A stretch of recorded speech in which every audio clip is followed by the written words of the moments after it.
Halo semua, Assalamualaikum. Kembali lagi di channel Invest Saham. Jadi pada video kali ini kita akan menganalisa 8 saham under value yang rutin membagikan dividen, di mana bisnisnya terus berkembang, valuasinya murah, dan kinerjanya juga bagus. Dan saham-saham ini juga cocok ya untuk teman-teman karyawan dan juga pelajar, dan memang ada requestan juga untuk membahas saham-saham yang murah dan rutin bagi dividen. Jadi silahkan teman-teman simak video ini sampai akhir, dan jangan lupa ya, tekan tombol subscribe dan aktifkan juga lonceng notifikasinya guys ya. Disclaimer on, video ini bukan ajakan jual beli saham, karena seluruh keputusan investasi tentunya menjadi tanggung jawab pribadi masing-masing sebagai investor di pasar modal Indonesia. Jadi kita akan lanjut ke inti pembahasan, di mana permasalahan utama yang akan kita coba bahas adalah ternyata ya di tahun 2024 ini banyak sekali karyawan bahkan pelajar yang ingin investasi saham dengan menyisihkan sebagian uang dari penghasilan mereka untuk menabung aset saham. Namun sayangnya dana mereka itu terbatas ya guys ya untuk melakukan investasi. Maka dari itu semoga video ini bisa menjadi solusi. Ya, di mana kita akan menganalisa saham dengan kriteria. Yang pertama adalah nominal dan valuasinya murah atau valuasinya ini masih under value dan nominalnya terjangkau guys ya. Lalu yang kedua, sahamnya bagus dan juga rutin bagi dividen. So, saham pertama yang akan kita bahas adalah saham BNGA atau Bank CIMB Niaga. Nah, ini adalah termasuk dalam bank second liner yang juga diinvestasi oleh Bapak Lo Keng Hong, guys ya, yaitu investor legendaris yang ada di Indonesia. Kita melihat ya akan ada pertumbuhan yang cukup bagus ya, terutama untuk pendapatan BNGA di tahun 2023 ya guys ya, untuk dividen 2024. Nah, kita perhatikan untuk pendapatannya, laba bersih ya BNGA ini diproyeksikan akan mengalami kenaikan dari 5 triliun menjadi 6,5 triliun rupiah guys ya. Saya rasa ketika nanti sudah rilis laporan keuangan kuartal 4 dan memang kuartal 4-nya juga sesuai dengan prediksi ya, sesuai dengan proyeksi dari sekuritas ataupun dari analis, saya rasa harga saham BNGA juga bisa terkerek naik seperti itu. Lalu kita sudah prediksikan ya untuk dividen 2024 ini dengan proyeksi EPS yang juga akan mengalami kenaikan dari 201 menjadi 260 rupiah per lembar saham guys ya, untuk pembagian dividen di 2024. Dengan dividen payout ratio ya 57% di tahun 2023. Nah, untuk 2024 DPR untuk saham BNGA ini sudah ada kisi-kisinya gitu guys ya, di mana BNDA ini kemungkinan besar ya akan membagikan DPR lebih besar daripada 2023, yaitu di atas 57%, dan angkanya juga sudah ada kisi-kisinya yaitu di sekitar 60%-an. Maka dividen yang didapatkan untuk tahun 2024 ini diproyeksikan akan lebih besar dibandingkan tahun 2023 lalu guys ya. Jadi di harga saat ini 1745 ya saham BNGA ini tentunya dari sisi dividen mengalami kenaikan guys ya, dari 7% untuk dividen yieldnya menjadi 9%-an. Wah, ternyata kalau misalkan teman-teman ya investasi di saham BNGA sejak tahun 2023 lalu ya, sebelum pembagian dividen, tentunya harga BNGA itu sudah naik juga gitu guys ya, dan dividen yieldnya juga terus meningkat. Jadi teman-teman dapat capital gain dan dapat dividennya juga. Nah, untuk harga saham BNGA ini bisa dikoleksi ya dengan harga 174 ribuan aja guys ya per satu lotnya gitu guys. Jadi harga 1745 ini teman-teman tinggal kalikan aja 100, nanti bisa dapat harga minimum pembelian yaitu satu lot di 174 ribuan aja guys ya. Lalu kita lihat valuasinya ya, PE ratio-nya 6,71 kali dan PBV-nya di angka 0,93 kali, harganya di 1745. Nah, tentunya saham-saham yang diinvestasi oleh Bapak Lo Keng Hong ini adalah saham-saham yang menurut beliau adalah under value atau masih murah. Dan saya melihat guys ya, untuk saham BNGA ini masih ada ruang yang cukup banyak di mana harga sahamnya bisa terkerek naik, dan dari sisi pertumbuhan bisnisnya juga BNGA ini tidak terpaku oleh wilayah gitu guys ya, karena ini kan bukan bank daerah seperti itu. Lalu yang kedua adalah NISP, yaitu Bank OCBC NISP. Ini juga bank second liner yang diinvestasi juga ya oleh Bapak Lo Keng Hong. Kita lihat untuk kuartal 4 2023-nya ternyata sudah rilis pendapatannya itu di sekitar 1 triliunan guys ya. Jadi pendapatan NISP ini ada peningkatan ya dari 3,3 triliun menjadi 4 triliunan seperti itu. Untuk dividen NISP ya, kita akan coba bahas juga Di sini EPS-nya mengalami kenaikan ya dari 145 menjadi 117 per lembar saham. Lalu dividen payout ratio kita akan asumsikan sama dengan tahun sebelumnya yaitu 40%. Maka dividen fullnya ini berpotensi akan lebih tinggi dibandingkan tahun sebelumnya guys ya. Dari 58 menjadi Rp71 per lembar saham. Di harga saat ini 1.225 per lembar saham, maka dividen yieldnya ya naik dari 5% menjadi 6%-an seperti itu. Dengan valuasi P/E ratio 6,87 kali, PBV di angka 0,75 kali, dan harganya ya di 1.225 atau 120 ribuan aja per satu lotnya. Nah, ini adalah saham-saham yang diinvestasi juga oleh Bapak Lo Keng Hong, di mana saham-saham ini masih tergolong sangat under value dan ruang untuk pertumbuhan bisnisnya masih oke, dan dari sisi harga juga masih bisa naik gitu guys ya. Kita lanjut ke saham selanjutnya ya, ada BJTM. Nah, ini adalah bank daerah yang masuk ke dalam jajaran bank second liner yang ada di Indonesia. Yang pertama adalah BJTM, Bank Pembangunan Daerah Jawa Timur, ini menjadi saham yang ketiga guys ya. Net income-nya ternyata mengalami penurunan guys, dari tahun sebelumnya 1,5 triliun menjadi 1,4 triliun. Nah, kira-kira teman-teman bisa jawab gak nih, kenapa kok net income atau laba bersih BJTM ini mengalami penurunan di tahun 2023.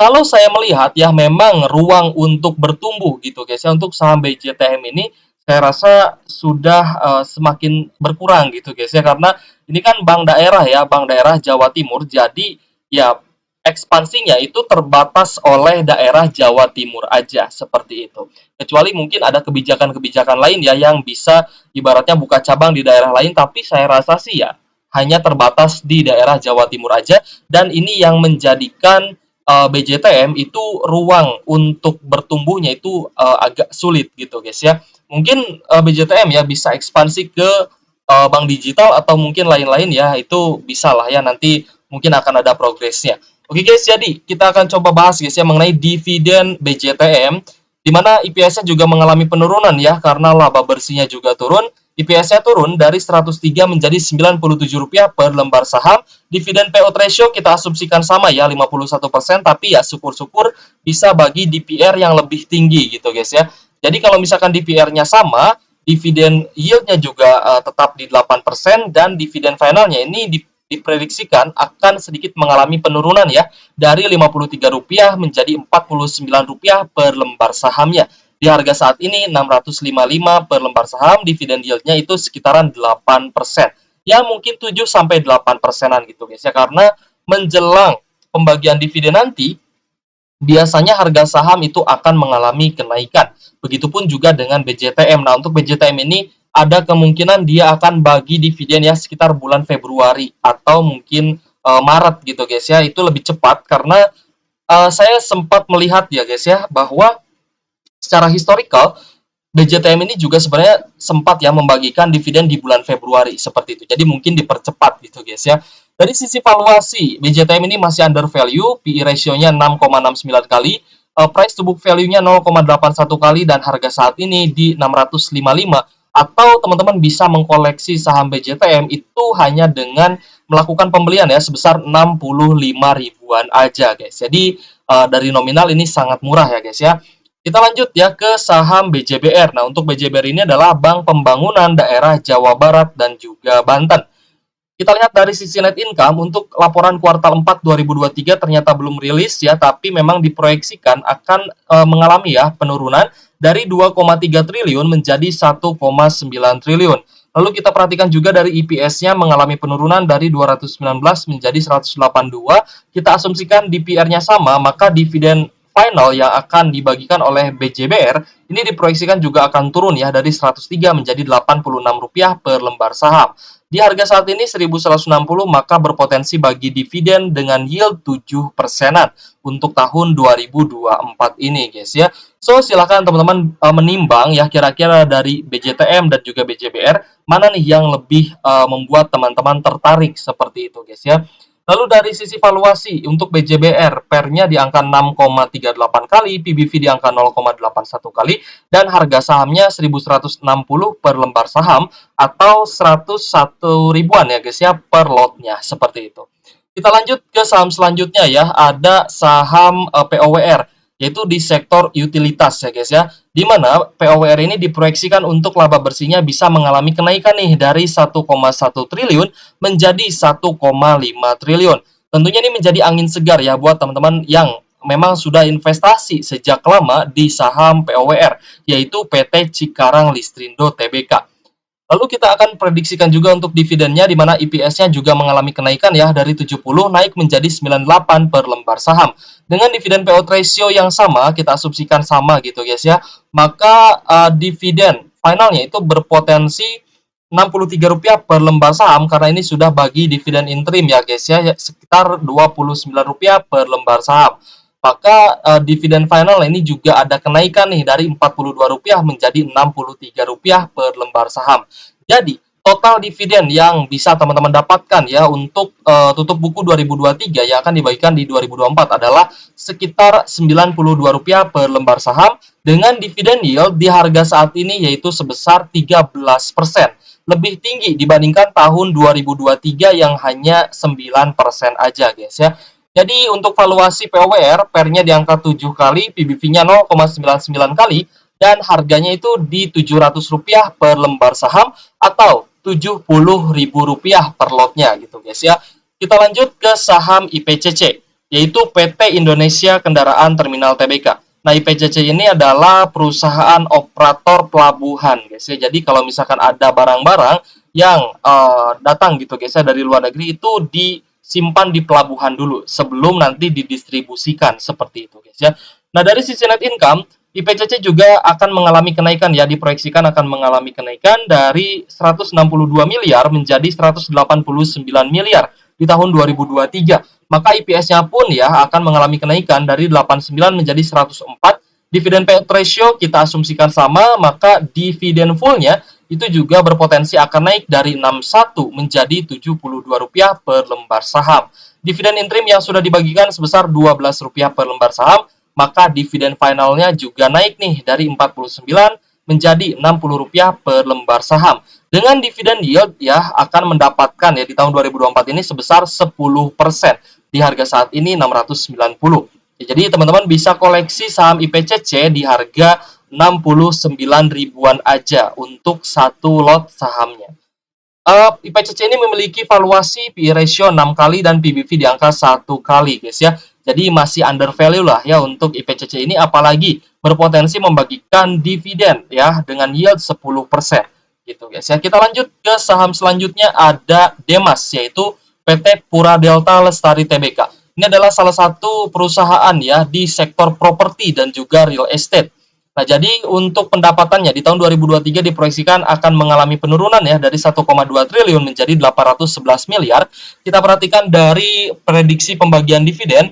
Untuk dividen Demas ya ini diprediksikan ya akan mengalami penurunan dari Rp10 per lembar saham menjadi Rp5 per lembar saham karena sudah membagikan dividen interim sebesar Rp12 per lembar saham. Kecuali Demas ini bisa membagikan DPR lebih dari 100%. Yang ini tentunya akan mengambil gitu guys ya dari dana atau cash yang ditahan seperti itu. Nah, jadi untuk dividen yield saham Demas ini juga berpotensi akan turun ya dari 16% menjadi 11%-an seperti itu. Dan harga saat ini untuk Demas itu di Rp161 per lembar saham dengan P ratio 9,57 kali dan PBV di angka 1,33 kali. Harga Demas ini paling murah di antara saham-saham yang kita bahas ya, yaitu di 161 per lembar saham atau 16 ribuan aja per lotnya. Nah, ini untuk Demas ya, saya memang melihat untuk saham-saham di sektor properti di tahun 2024 ini kemungkinan akan cukup bagus mengingat The Fed itu akan menurunkan suku bunga yaitu di kuartal 2 2024. Jadi ini adalah sentimen yang sangat positif umumnya untuk bursa saham dan khususnya untuk saham-saham yang memang menggunakan KPR atau pembiayaan pihak ketiga seperti misalkan properti lalu real estate gitu guys ya, seperti KPR ya itu kan pembiayaan untuk pembelian rumah. Lalu seperti finance juga ya, finance itu adalah pembiayaan untuk pembelian kendaraan bermotor ya, roda 2 ataupun roda 4, motor ataupun mobil. Saham-saham sektor otomotif juga bisa terkena dampak positif dari penurunan suku bunga The Fed seperti itu, guys. Jadi untuk Demas ya, semoga saja di tahun 2024 ini labanya bisa bertumbuh. Jadi nanti untuk dividen selanjutnya bisa lebih tinggi lagi gitu, guys ya. Kita lanjut ke saham selanjutnya yaitu di sektor konstruksi. Ada PBSA, PT Paramita Bangun Sarana Tbk. Untuk PBSA diproyeksikan ya untuk pendapatannya juga akan mengalami penurunan dari 134 miliar menjadi 91 miliar. Begitupun juga dengan EPS-nya turun dari 45 ke 30 rupiah per lembar saham. Dividen payout ratio-nya di tahun 2023 itu bagi 88% dengan dividen full 40 rupiah per lembar saham, guys ya. Nah, PBSA ini biasanya bagi dividen itu hanya 1 tahun sekali, dan di tahun 2023 lalu berhasil membagikan dividen dengan yield 13%. Ya, di harga saat ini 298 per lembar saham. Nah, jadi ya akan kita bahas nih untuk saham PBSA, dan ini juga ada requestan ya dari teman-teman. Jadi requestan dari teman-teman di kolom komentar ini sudah saya bahas. Requestan tentang BJTM, BJBR sudah saya bahas, lalu requestan tentang saham-saham under value yang cocok untuk pelajar dan karyawan juga sudah saya bahas, dan saham PBSA juga sudah saya bahas gitu guys. Jadi sekarang akan kita bahas. Nah, kenapa kok DPR-nya di tahun 2024 ini bagi 132%? Alasannya kenapa? Alasannya karena PBSA itu ternyata ya membagikan interim sebesar Rp40 per lembar saham, padahal EPS-nya hanya Rp30 per lembar saham. Ya, jadi potensinya bisa bagi dividen lagi kalau misalkan PBSA mengeluarkan kebijakan untuk bagi dividen final di tahun 2024. Ya, jadi teman-teman yang kemarin dapat dividen PBSA ya sebesar Rp40 per lembar saham, ini sudah dapat yield 13%-an gitu guys ya. Sudah dapat yield 13%-an. Kita akan bahas dulu valuasinya. PER-nya di angka 9 kali, PBV di angka 1,5 kali, dan harganya 298 per lembar saham atau 29.800 per lotnya ya. Jadi di bawah 30.000 teman-teman sudah bisa koleksi saham PBSA, yang saya rasa ya untuk saham-saham konstruksi itu tidak banyak saham yang bagus dan juga rutin bagi dividen, apalagi saham-saham konstruksi milik BUMN. Itu saya sih sangat big no gitu guys ya untuk investasi jangka panjang di sana. Tapi ada beberapa saham yang cukup bagus di sektor konstruksi. Salah satunya adalah PBSA, lalu ada juga TOTL. Tapi TOTL ya akan coba kita masukkan aja ke dalam ibaratnya anomali gitu guys. Saham yang bisa membagikan DPR besar. Nah, ini terjadi juga di saham PBSA ya, dimana kita akan bahas pada video kali ini. PBSA itu bagi dividen interim di 18 Desember 2023 ya. Kita akan coba bahas di sini PT Paramita Bangun Sarana Tbk membagikan dividen interim tahun buku 2023, padahal PBSA ini kan ibaratnya hanya bagi dividen setahun sekali dan jarang ya membagikan dividen interim. Jadi baru kali ini nih PBSA membagikan dividen interim. Total pembagian dividen interim itu sekitar 120 miliar. Pembagian dividen interim ini sesuai dengan keputusan direksi yang telah disetujui Dewan Komisaris ya pada 26 Oktober 2023, tapi memang waktu itu jadwalnya mundur gitu guys ya. Jadwalnya mundur, yang tadinya akan dibagikan Oktober, jadi baginya di 18 Desember ini untuk tanggal cum date-nya. Adapun pembagian dividen interim itu mempertimbangkan data keuangan guys ya, yang memang didapatkan ya dari laba bersih yang diatribusikan kepada entitas induk. PBSA ini memiliki saldo laba ditahan yang tidak dibatasi penggunaannya sebesar 231,13 miliar dan total ekuitas sebesar 715 miliar. Nah, jadi teman-teman bisa paham ya kenapa kok PBSA bisa bagi dividen itu DPR-nya lebih dari 100%.